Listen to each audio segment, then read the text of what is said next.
In January 2002, a lone man predicted a natural disaster that would impact the lives of hundreds of thousands of people. Local expert Wafula had been tracking the activity of Mount Nyiragongo, a volcano in the Congo, and another smaller volcano nearby for about 15 years without pay. And then one day he saw it. Based on the patterns Wafula had witnessed, Mount Nyiragongo was about to blow. There'd been a series of tremors in the earth some months before. Black smoke was rising from the mountain and the lava pool inside the crater had shifted and was getting higher. But these weren't the first signs. 2 years earlier, he'd witnessed the eruption of the smaller volcano, and since the two volcanoes were connected, the volcanologist predicted that it was only a matter of time before Nyiragongo erupted also. On January the 8th, Wafula sent an email to alert international authorities, and in response, the United Nations agreed to fund a survey team to take readings. Wafula also warned residents in the local newspaper that an eruption was coming soon. He'd observed that there was 10 times more lava in the volcano's crater than in 1977, the last time it had erupted, killing hundreds. And after a few earthquakes earlier in the month, he predicted an eruption was only days away. And Wafula was right. On January the 17th, 2002, Mount Nyiragongo erupted, pouring down 3 lava rivers that destroyed 14 villages, as well as the city of Goma. Unfortunately, many people either never received news of the imminent eruption or chose to ignore it. And as a result, 245 people died, 120,000 people were left homeless, and 400,000 were evacuated. If only they hadn't ignored the warning signs. You know, it's not just volcanoes that give off warning signs. There are warning signs in our everyday lives. Signposts which, if heeded, can help us avoid disaster. And I don't know about you, but as I reflect on some of the signposts at different junctures in my own life, I think to myself, you know, if only I'd paid more attention, if only I hadn't ignored some of them. I'm probably not the only one.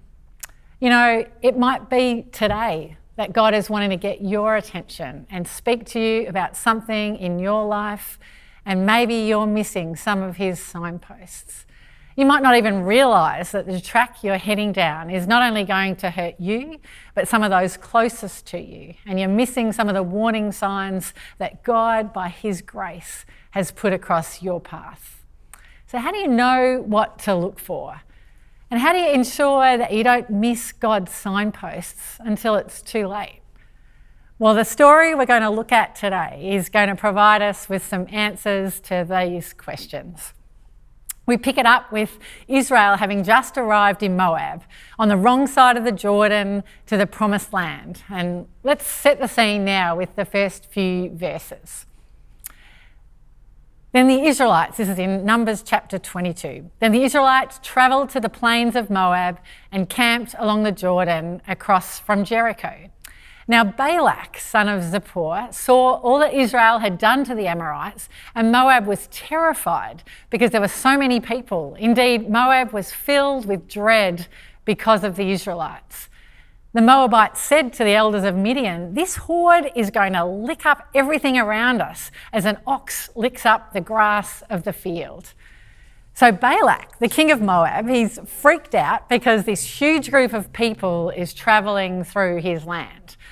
Now, in one sense, his fear is understandable. Israel had conquered the other nations, so he thinks they're probably going to do the same to the Moabites as well. But what Balak doesn't appear to know is that God had actually commanded the Israelites to leave Moab alone, not to touch them at all, because they were the descendants of Abraham's nephew Lot. And if Balak had known that, he probably wouldn't have been so freaked out. But when you're overcome with fear, you do stupid things, don't you? You do things you wouldn't do otherwise, which we're going to see in a moment. But for now, it's interesting to note that Balak, he was fearful for the wrong reason. He was fearful of all the Israelites, who he didn't need to fear, rather than being fearful of the God of the Israelites, who he did need to. And Balak's misplaced fear, it leads him to do something stupid. Have a look at the next couple of verses. So Balak, son of Zippor, who was king of Moab at that time, sent messengers to summon Balaam, son of Beor, who was at Pethor, near the Euphrates River, in his native land. Balak said, "A people has come out of Egypt. They cover the face of the land and they've settled next to me.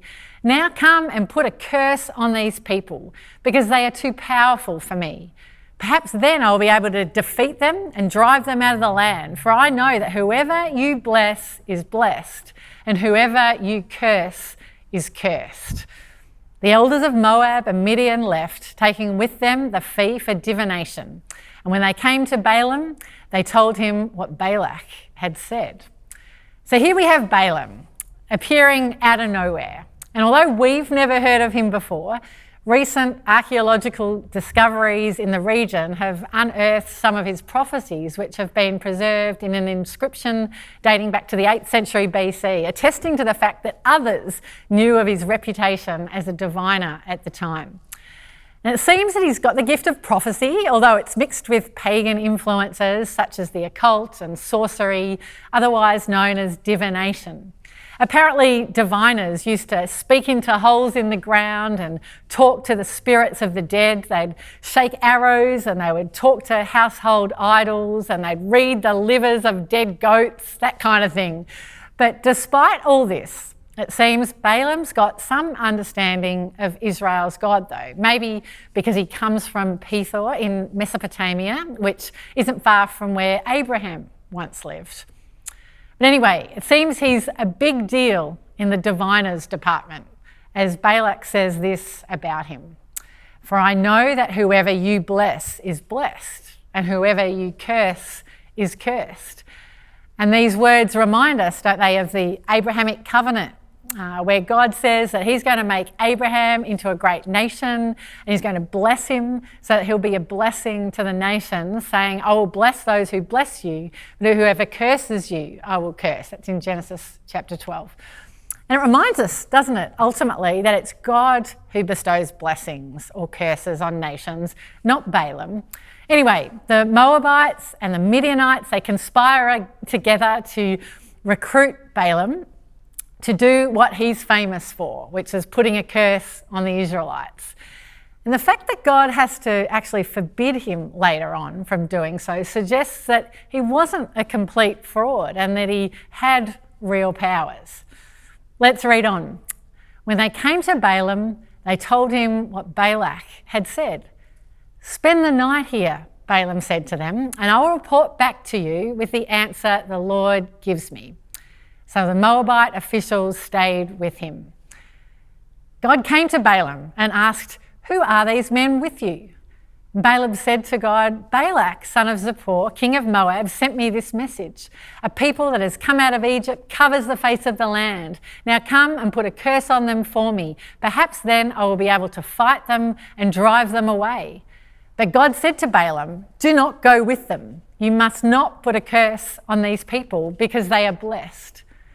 The next morning, Balaam got up and said to Balak's officials, 'Go back to your own country, for the Lord has refused to let me go with you.' So the Moabite officials returned to Balak and said, 'Balaam refused to come with us.'"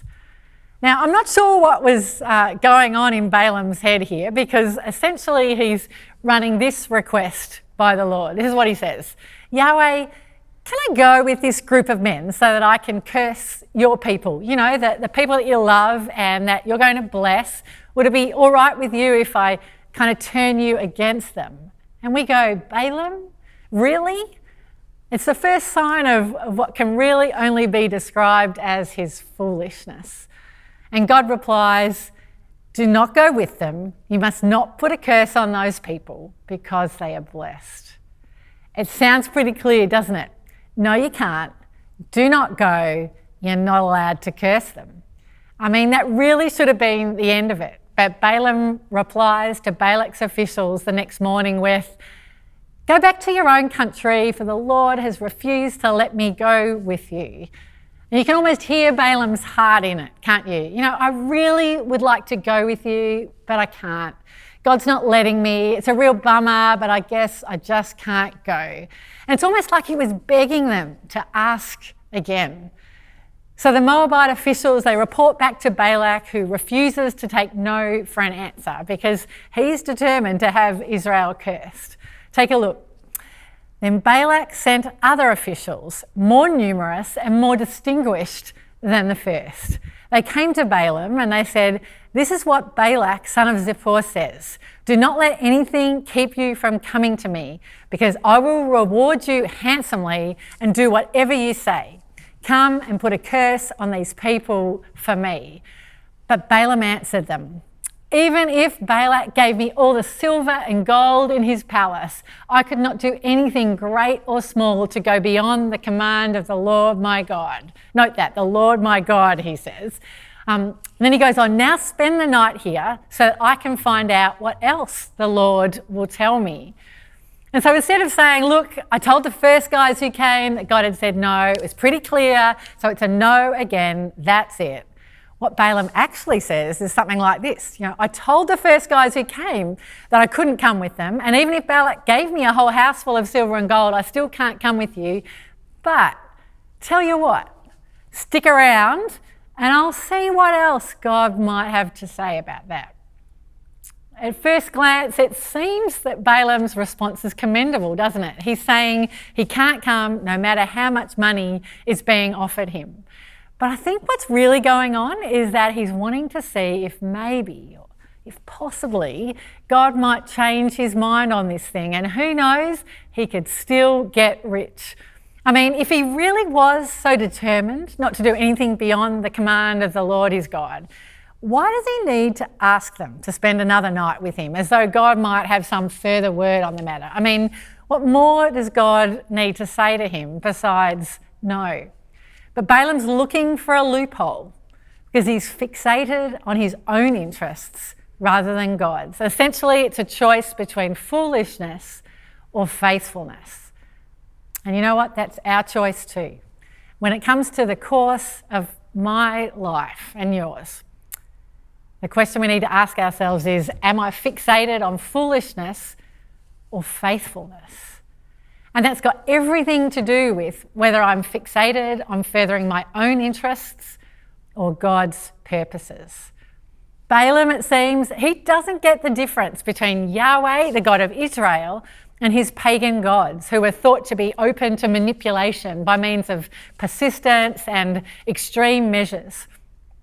You know, the prophets of Baal, they sought to gain the attention of Baal by mutilating themselves in 1 Kings. And people today, they think that by multiplying their prayers or repeating certain mantras that they'll gain the attention of their supposed God.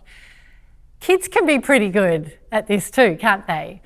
You know, on occasion, as parents, we might tell our children not to do something, and then they look us in the eye while doing that very thing. And all too often, we just shrug our shoulders as if to say, well, what can I do about it? And as they persist at the forbidden action long enough, we find ourselves folding, and our children learn that no isn't necessarily a final no. And then they start to think that, well, maybe God doesn't always mean what he says either, and maybe it's because we don't think that he does either.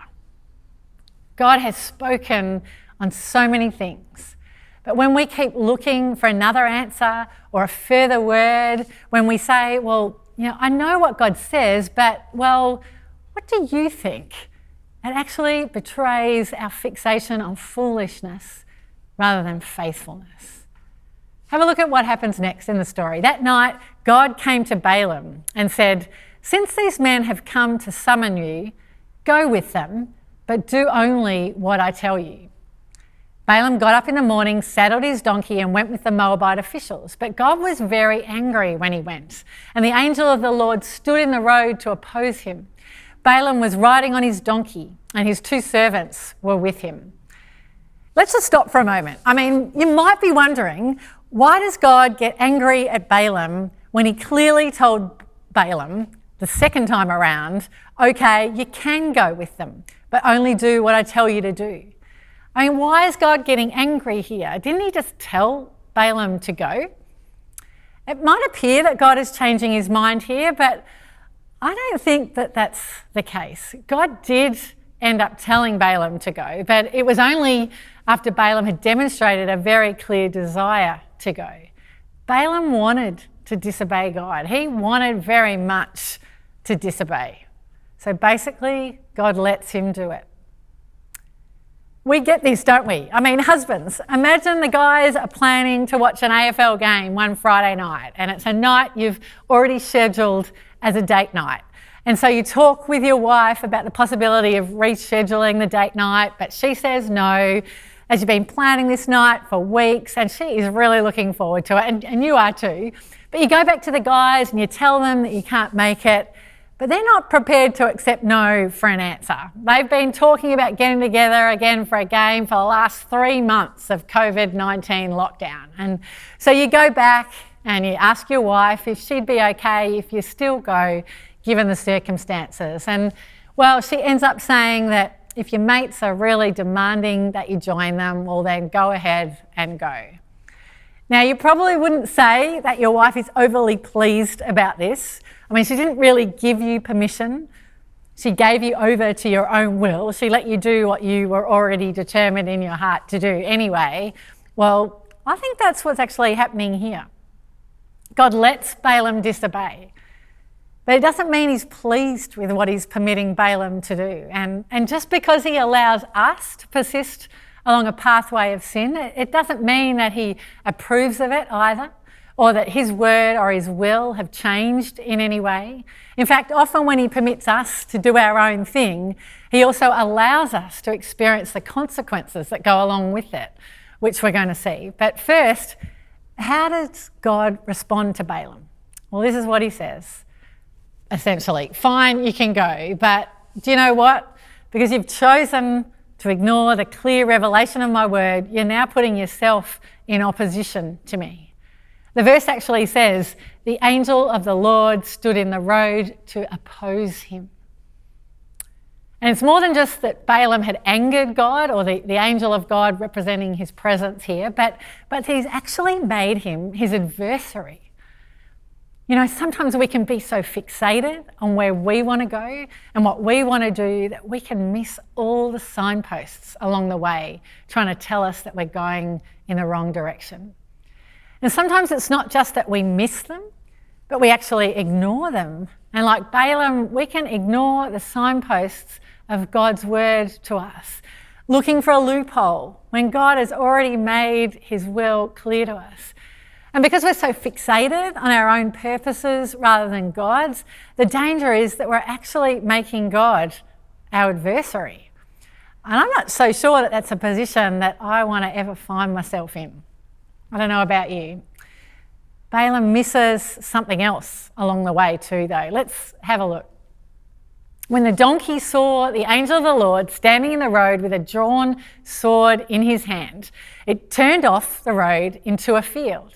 Balaam beat it to get it back on the road. Then the angel of the Lord stood in a narrow path through the vineyards with walls on both sides. When the donkey saw the angel of the Lord, it pressed close to the wall, crushing Balaam's foot against it.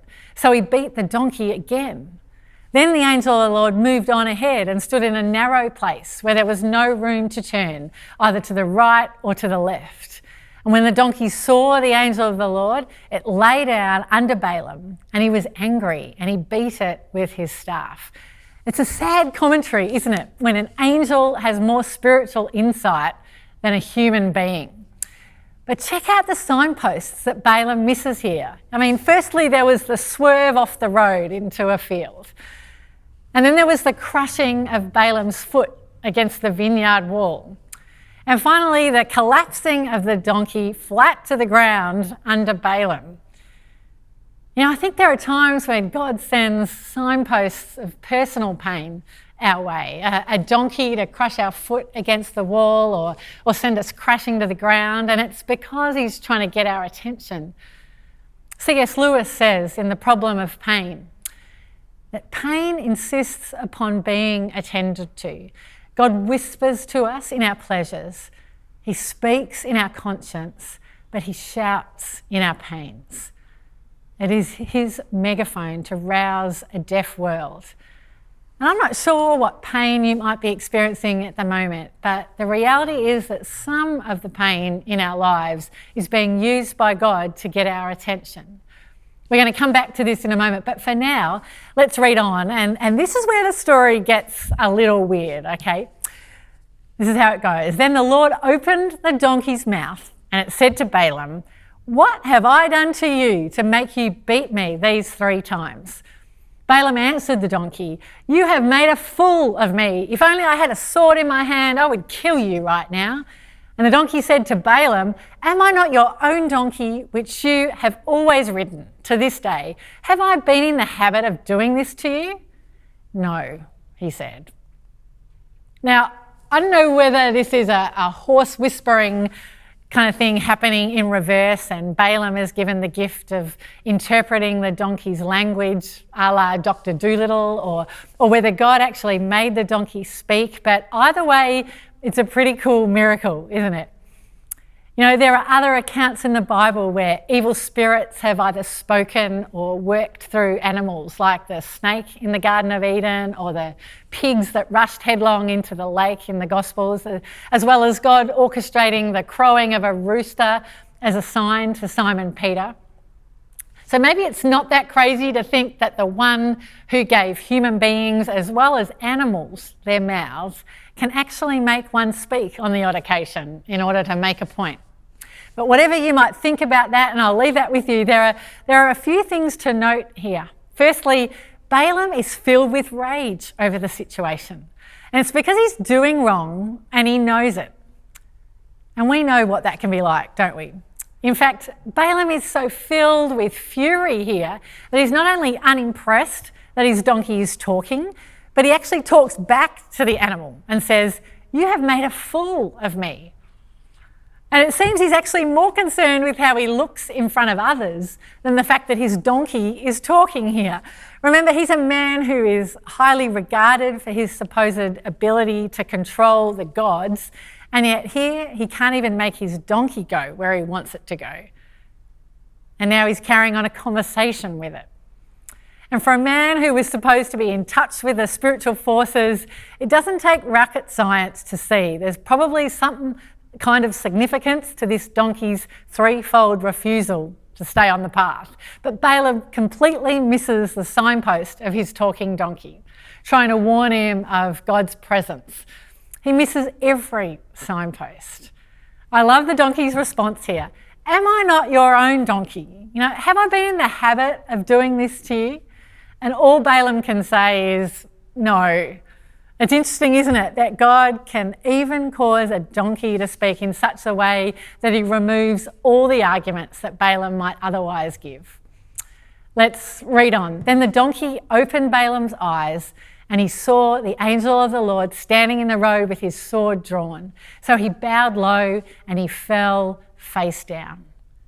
The angel of the Lord asked him, "Why have you beaten your donkey these 3 times? I have come here to oppose you because your path is a reckless one before me. The donkey saw me and turned away from me these 3 times. If it had not turned away, I would certainly have killed you by now, but I would have spared it." God basically says to Balaam here, your donkey just saved your life and you beat her for it. Then it goes on. Balaam said to the angel of the Lord, "I have sinned. I didn't realise you were standing in the road to oppose me. Now, if you are displeased, I will go back." If you are displeased, he says. And we look at that and we go, if? Like, seriously, Balaam, are you still playing games with God? I wonder if you've ever had anyone say that to you when they're apologising. It kind of negates the whole apology, doesn't it? You know, if I've hurt you, then I'm sorry. When they know that you're clearly hurt, or they wouldn't be apologising. And what they're basically saying is that they think your anger or your hurt is unjustified, and it's really a statement of their own self-justification. And so here's Balaam still fishing around for permission to go, you know, if I'm doing anything wrong here, Lord, then I'll turn back. And it's the attitude that Peter wrote about hundreds of years later when he said this in his letter. They have left the straight way and wandered off to follow the way of Balaam, son of Beor, who loved the wages of wickedness. But he was rebuked for his wrongdoing by a donkey, an animal without speech, who spoke with a human voice and restrained the prophet's madness. He's saying here that what motivated Balaam to defy God basically was his love of gain from wrongdoing, the wages of wickedness. And he basically calls this madness, or foolishness, as we called it earlier. It's madness because God had already told him not to go, and yet he went. And it's madness because he beat his donkey, who was only trying to get his attention to save his life. And it's madness because when he's confronted by God's drawn sword, he's like, well, if this is really a problem, I can go home if that's what you really want me to do. Balaam is so fixated on his love of gain from wrongdoing that he misses all the signposts. And maybe you've been missing some of the signposts too. Maybe you've been ignoring some of the signposts of God's word. Signposts such as these, don't be unequally yoked, in relationship with those who aren't like-minded in loving Jesus like you. Or don't neglect meeting together in Christian community. Or don't even look at a woman lustfully. Or don't fail to give your whole tithe. Or don't neglect the needs of the poor. Or don't let the sun go down while you're still angry. The signposts of God's word are from a loving Father who knows what is best for you, and he invites you to follow his way rather than your own. And so if he's already said don't, or maybe do with respect to other things, and yet you're looking for a loophole or asking around, do you think that's what he really means? Then maybe it's an indication that you're fixated on foolishness rather than faithfulness. Or it might be the case for you that you've been missing a signpost represented by some kind of pain in your life. Maybe life's going a little pear-shaped. Maybe there's been a build-up of anger and resentment, and deep down you know it's because you've been in the wrong in some way. Maybe you're so filled with rage that you haven't even noticed the donkey crushing your foot against the wall trying to get your attention. One of our ISO projects has been the repainting of a feature wall in one of our girls' bedrooms. So we edged it all up with the proper tape, and when it came to the point of removing the tape, instead of starting slowly and gently, one particular male in our household proceeded to rip it off wholeheartedly, complete with large patches of existing paint from the wall that we weren't intending to repaint. And I just stood there, kind of waiting for some kind of an apology, or at least an oh no, but it never came. And now I'm the first to admit that my reaction may have been a little over the top, but it seemed to me that Jonathan was more upset by how upset I was with him than by all the extra work that he'd created for me. But here's the thing though, what I was doing was justifying the intensity of my reaction by thinking, but he doesn't even care. And he hasn't even said sorry. When God was using the signpost of our relational tension, which went on for a bit longer than it should have, I have to admit, to highlight my own unwillingness to take God at his word, to forgive unconditionally whether the other person has said sorry or not. And you might be experiencing the pain of refusing to forgive an offence so much more significant than our painting episode. Maybe something that's been going on for years. Or maybe the pain associated with choosing not to take a Sabbath, or of harbouring a hidden addiction. And maybe your pain is a signpost from a loving Father who knows what is best for you and who invites you to follow his way rather than your own. When we ignore not only the signposts of God's word, but the accompanying signposts of pain, perhaps it's revealing that we're fixated on foolishness rather than faithfulness. Or it might even be that you're missing the signpost of a talking donkey. Maybe someone close to you who you trust, someone who says something totally out of the blue, someone trying to warn you that you're setting yourself up in opposition to God. Maybe it's Your husband trying to draw attention to the fact that you seem to be fixated on your phone rather than your family at the dinner table, and you're ignoring a talking donkey, so to speak, sent to warn you about your foolishness. Or maybe it's your accountant who's advised you to declare something, but you'd prefer not to. It's something you know you can probably get away with, and you're ignoring a talking donkey sent to warn you about your love of gain from wrongdoing.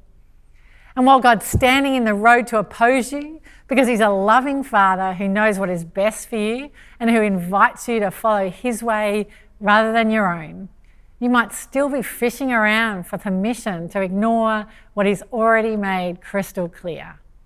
If I'm doing anything wrong, if it's really a problem, and you're fixated on foolishness rather than faithfulness. Have a look again at verse 31. Then the Lord opened Balaam's eyes, and he saw the angel of the Lord standing in the road with his sword drawn. So he bowed low and fell face down. You know, in some ways, the opening of the eyes of this pagan prophet to see the reality of God is perhaps the greater miracle here, and it's one that we need to. To be fixated on faithfulness rather than foolishness, it requires more than just determining to be so.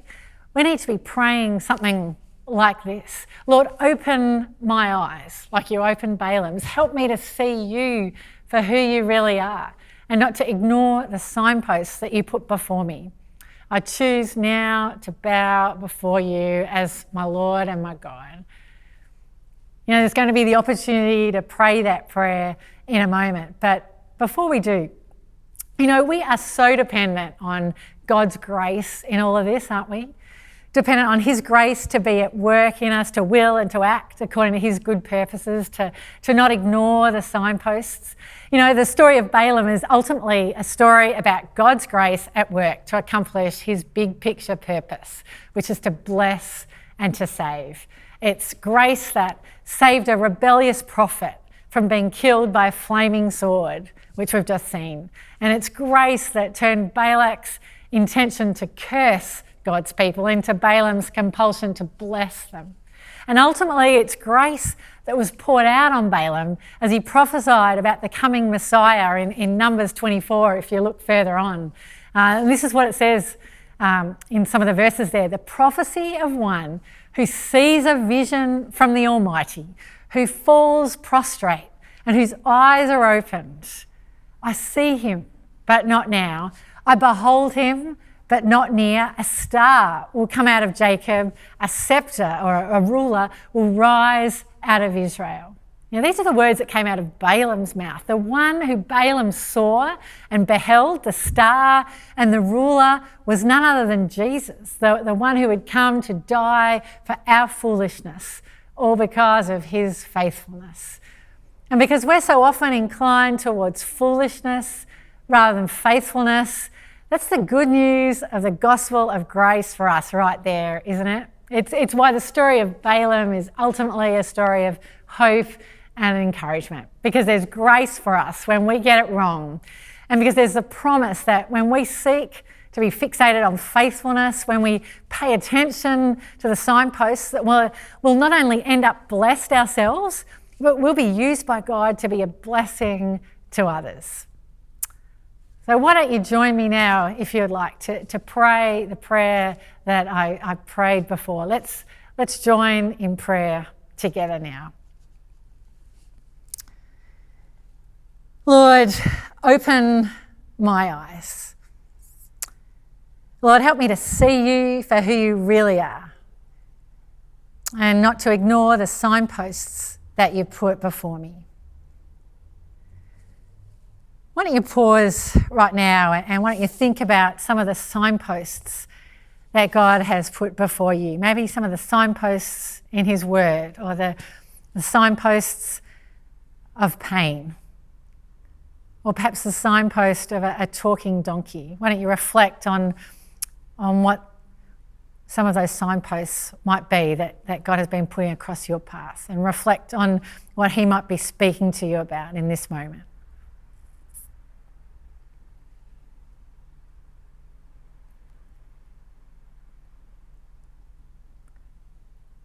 And God, now I choose to bow before you as my Lord and my God, and to seek to be fixated on faithfulness rather than foolishness. And as your grace is at work in me in this way, would you enable me to be a blessing to others? In Jesus' name, amen. You know, sometimes it's really difficult to identify some of the ways in which we've been allowing foolishness rather than faithfulness to direct our hearts and our choices, and even to recognise some of the signposts that we might have been ignoring along the way. You know, why don't you initiate a conversation with someone that you trust about this kind of thing, and give them permission to speak into your life before you need a talking donkey to do so. You know, as we finish today, you may never have actually read some of what Balaam prophesied over Israel. He was hired to curse the people of God, but it says that he couldn't help but bless them with words such as these. And I love these words in Numbers chapter 23, verse 21. The Lord, their God, is with them, Balaam says about Israel, and the shout of the king is among them. So as you head into this week, may you take notice of the signposts provided by your loving Father, and may you live your life fixated on faithfulness to him, knowing that the Lord your God is with you and that the shout of the King is among you. And may your life of faithfulness be a signpost that shouts aloud to others that God is the King and that he is with you. God bless you this week. Amen.